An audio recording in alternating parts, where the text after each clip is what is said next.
Let's try that again. Take two and action. The WNBA is eating its own, and I am here for it. Now, y'all know you should know because I did a video on it about that one really nice lady and her well-spoken daughter getting threatened with expulsion from the Atlanta Dream Indiana Fever game after spending $1,000 on tickets simply because they wore a shirt that had XXXY on it. Let that sink in. No normal person thinks that that is okay. No normal person is offended by that shirt. So, of course, when it started making the rounds and getting out there, the WNBA decided they were going to make a statement. The WNBA is aware of interactions at last night's game in Atlanta in which fans were asked by league security to cover their shirts or leave. This should not have happened. Uh, I guess that's good, right? There was enough backlash that I guess the WNBA said, whoa, we got to rein in the Atlanta Dream because they are out of control with their censorship and their attacks on normal people. And if we want to grow as a league, we simply cannot allow that. One little problem with that, folks. The WNBA has a problem because the Atlanta Dream, as it says here in Outkick, has absolutely buried the WNBA. The Atlanta Dream believes in creating a safe and inclusive environment for everyone. I will set aside the fact that that simply is not true. See Renee Montgomery. Unfortunately, at last night's game, WNBA security took actions that fell short of that standard. At no point was Dream personnel involved in the decisions made by WNBA security. Damn.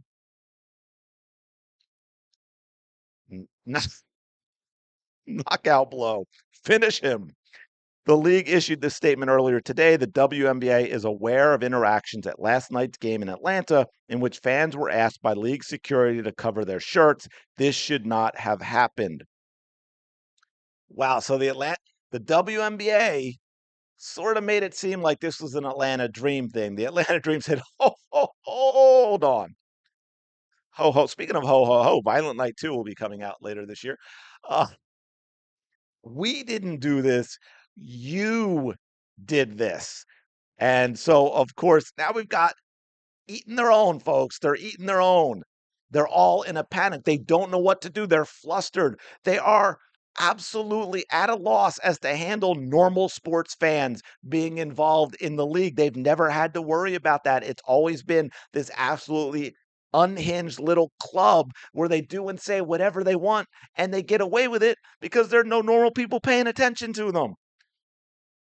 As Rhodes Rhodes says here from Black and White Sports 2, for those of you that don't know, because this is kind of funny, Clay Travis followed up.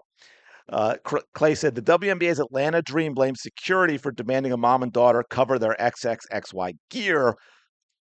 Also, the Dream has evidently blocked me on Twitter, which is too perfect. So yeah, the Atlanta Dream is a safe, inclusive. This shouldn't have happened. And Outkick is the one who made that post of it. But yeah, they're gonna block Clay Travis. I am not yet blocked by the Atlanta Dream. I've been blocked by Angel Reese for a long time. Absolutely wild. As Rhodes says, WNBA, their teams are the biggest jokes and clowns in sports. Dream blocked Clay Travis, who's literally starting a new sports platform, created Outkick, works for Fox News. Just issue a statement and say you don't want conservatives watching the league so we can let it burn. I would say you don't want normal people watching the league. That is what we're talking about here. This lady, go watch that video. This lady and her daughter, as normal gets. They simply don't want boys competing in girls' sports. They don't want men competing in women's sports. It ain't that complicated. They just did the Sophie finger. Oh, I wish I had thought of that one. They just did the Sophie finger point at the WNBA. The game was held at State Farm Arena, which was moved from the Atlanta Dream's normal 3,500 seat arena to accommodate the massive crowds Caitlin Clark brings. This leads credence to the Dream's story that different security was used. It is disgusting how those fans were treated. And it goes on and on. Like, this is not, yeah, I thought the only person saw this person sitting 2 or 3 rows behind the player's bench. No, this, right? This one, right, you see right here, they put her up on the Jumbotron. They put her up on the Jumbotron. That was something that was celebrated, folks. This is perfectly okay with the WNBA. WNBA just keeps effing up left and right. What complete and utter joke of a league. At no point was people with the ability to correct our grammar consulted about statements. I'm sure WNBA would strongly support flag burning as free speech and allowed coach to wear pro-trans shirt in nationally televised game, but demands citizens take their XXXY t-shirt off in a public arena they paid to enter. Hypocrisy of WNBA is unbelievable. And I read that one because I wanted to talk about that too, because that's a fantastic point. Don't forget, after Sophie Cunningham's interview was published, the shirt that Cheryl Reeves, coach of the Minnesota Lynx, wore as head coach. So on the sideline, wearing that shirt, and I forget exactly what it said, something like trans kids have rights too, or something like that. That was perfectly fine for the WNBA. But this lady and her daughter cannot wear XXXY shirts. Here it is for those that didn't see it. As you can see, you can understand why they were asked to either cover it up or leave, because it is absolutely terrifying. I don't know how anyone could enter that arena and feel safe when you have two people who look like this wearing a shirt that says XXXY. No business whatsoever wearing those t-shirts into a sporting event. It's just absolutely ridiculous. Kudos to the WNBA for rectifying this situation. Now, of course, here is the very, very small minority of what the WNBA used to be. And this is why the WNBA is so screwed up and they have no idea how to handle real sports fans. They've never had them before and they're in a panic about it.